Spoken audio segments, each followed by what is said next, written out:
বিবেক ও মানবতা এই দুটি গুণ মানুষের চরিত্রের অন্যতম শ্রেষ্ঠ রূপ।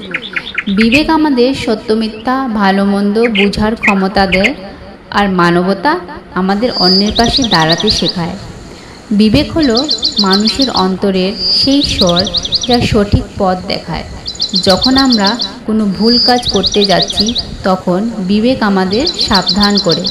বিবেকবান মানুষ নিজের কাজের দায়িত্ব নিজেই নিতে জানে এবং অন্যায়ের প্রতিবাদ করতে পিছপা হয় না।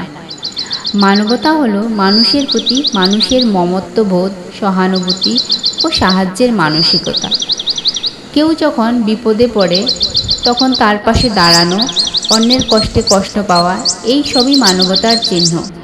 বিবেক ও মানবতা একে অপরের পরিপূরক। বিবেক ছাড়া মানবতা অর্থহীন, আর মানবতা ছাড়া বিবেক শুধু চিন্তা হয়েই থাকে, কাজ হয় না।